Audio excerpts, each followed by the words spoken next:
saying behind every great man is a great woman. Well, in the case of Samson, the strongest man in biblical history, his Wonder Woman was his mother.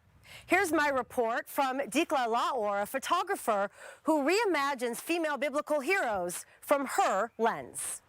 He wants me to destroy you all!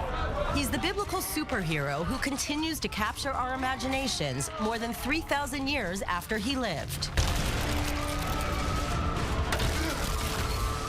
The Talmud talks about how huge he was. There are opinions that he was like huge. He was like physically, his muscles were tremendous. Samson, who lived during the biblical time of Judges around 1200 BC, was a multifaceted, complicated hero. He is a super deep personality that was the judge of Israel. He was the greatest scholar and the greatest warrior and political leader of the entire country. And he spelled awe for everyone around him. But perhaps even more awe-inspiring is the miracle of his conception and birth, and the righteousness of his mother, simply referred to as the Barren, wife of Manoah.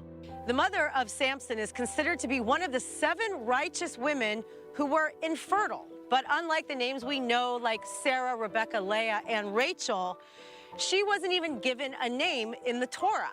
But sages say her name was Zlelphonit, or Zlelphonit, which, even though it's believed they were from the tribe of Dan, this name, according to scholars, is in fact a name from the tribe of Judah, insinuating that Samson's mother actually comes from the royal bloodline of Judah.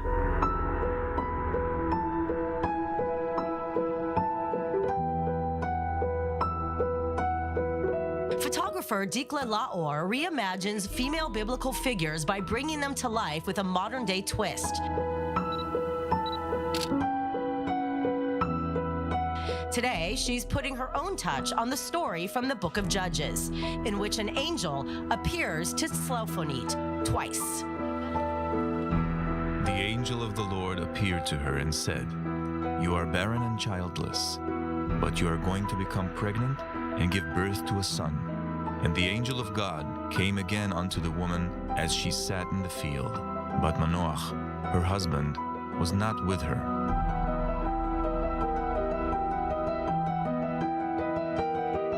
The biblical text uses the Hebrew word for come on to instead of appear, which Dikla believes insinuates Samson was the result of a sexual union between an angel and his mother. Samson is not the son of Manoah, he is the son of the angel. The angel is his father. That's why he met her twice in the field. So he's meeting her twice when she is alone, and it is mentioned that she was alone in the field with him. So her name, very fascinating, was Zlelphonit, which is a shadow within. And that's really so representative of our work in this world, which is to look within ourselves, at our shadows, at our dark places, and bring light onto it, bring transformation. That's our job in this world. Regardless, Miriam Cohen of Live Kabbalah says it's not the effect of Samson being born, but the cause, which was God's plan to bring today's final redemption through the divine feminine. Like all of the matriarchs have gone through, were barren. And all of them went through this challenge of having children, because what did it do for them? They all had to go to a very deep place within themselves, a deep place of prayer, a deep place of faith, and really connect to God from a very deep way. And when they did that, then they were able to reach the essence of femininity, which is the idea of malchut, which is co-creators with God.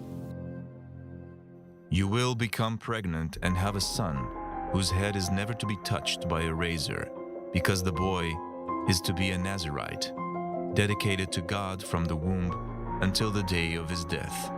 He will take the lead in delivering Israel from the hands of the Philistines.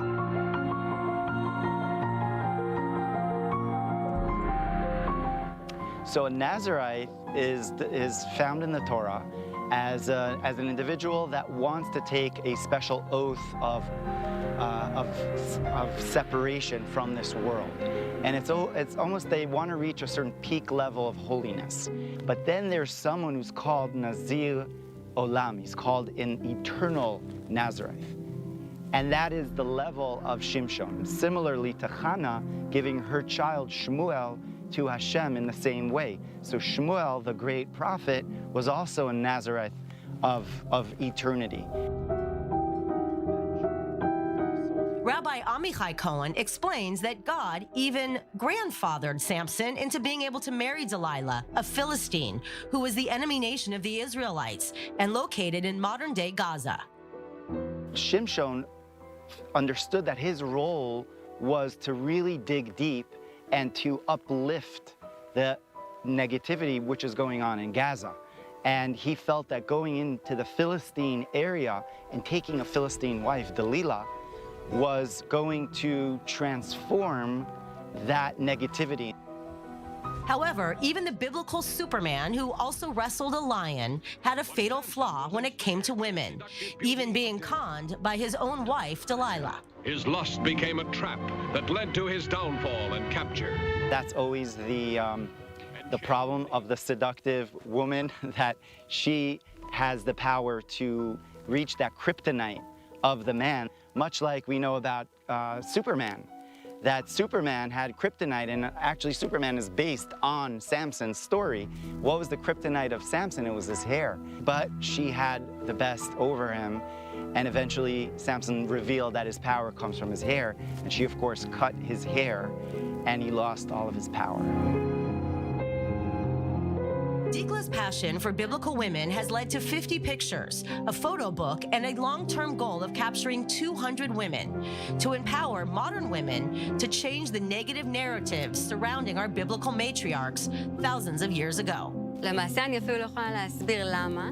I can't even explain where this passion comes from, other than it's an uncontrollable will to do this biblical woman project. So this shame that was associated with women being barren and not being able to have children, we see now that we're entering this time of the redemption, that this shame is really falling away. And we're seeing literally redemption and miracle in so many people's lives in this area, and we're seeing miracles that women are giving birth at way later ages than they were in the past, and there's so much help from modern medicine, and I think it's really part of this redemption period that we're in. In the Golan Heights, Emily Francis, I-24 News.